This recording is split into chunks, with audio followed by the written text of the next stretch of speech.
Union গ্রাম বৈলানপুর। যদি আপনারা একটা লোক আসছে আজকে 2 দিন যাবত, যদি কোনো সন্ধান পান আপনারা একটু সার্চ করে দেখেন, জায়গায় জায়গায় করেন, জানি উপকার হয় তার। না না আপনি দেখেন তারে একটু হেল্প করা যায় নাকি, লোকটারে পাইলে যায় সবাই একটু করে চেষ্টা করে নেওয়ার জন্য চেষ্টা করে। বলেন কোন জুয়েল ভাই কিছু বলেন। বিসমিল্লাহির রহমানির রহিম। দেশ ও বিদেশে এই ভিডিও যারা দেখছেন সকলকে জানাই আমার অন্তঃস্থল থেকে আন্তরিক অভিনন্দন ও ধন্যবাদ। বিষয়টি হলো আজকের যে বিষয়টি, এই মা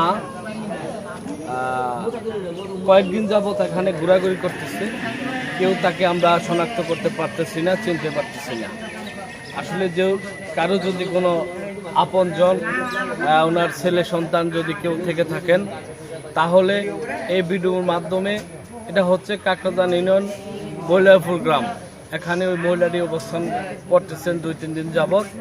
আমার কথা হলো এই মহিলার সন্ধানের জন্যই আজকে এই ভিডিও, কারণ উনি এই ঝড় বৃষ্টির মধ্যে নানান জায়গাতে ঘুরে বেড়াচ্ছে।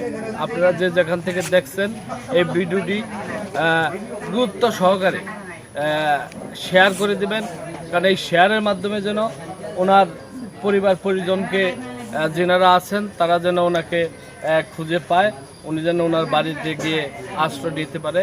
আজকের এই ভিডিওটুকু শুধু এর জন্যই, উনি একজন অসহায় মহিলা, এখানে খানা পিনা না করে ধারে ধারে ঘুরছেন, উনি ওনার বাড়ির ঠিকানা অ্যাড্রেস কিছু বলতে পারতেছেন না। এই ভিডিওটা সকলেই শেয়ার করে ওনার বাড়িতে যাওয়ার জন্য ব্যবস্থা করে দেবেন। সকলকে ধন্যবাদ। আসসালামু আলাইকুম।